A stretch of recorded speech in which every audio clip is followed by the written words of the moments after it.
Isip usa ka opisyal sa barangay, kinahanglan aduna kay mga hiyas o kinaiya nga esensyal alang sa pagmintinar sa pagsalig sa publiko o public trust. Kini pinasubay sa LGU Code of 1991. Number 1, integridad.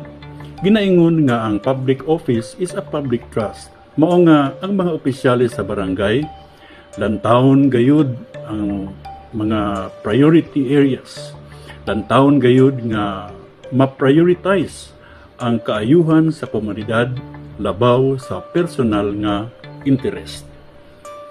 Magpakita kini og pagkamatinud-anon, accountability ug labaw sa tanan, maayong pagdumala ug gawi sa tanang mga pinansyal nga aspeto ug desisyon nga administratibo. Ikaduha, maayo nga pagdumala panahon sa krisis o crisis management. Tungod kay ang mga barangay mauman ang mga first responders, ang usa ka opisyal kinahanglan nga dali makahimo og desisyon, kalmado ug matino nga tigsulbad sa problema aron maka-organisar og mga tubag panahon sa emerhensya. Ang ikatulo, maayo nga komunikasyon.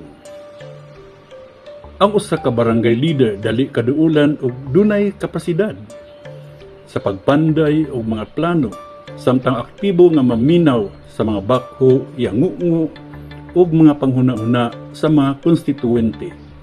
Kini aron masiguro ang tinuuray nga participatory approach sa lokal nga pagamhanan.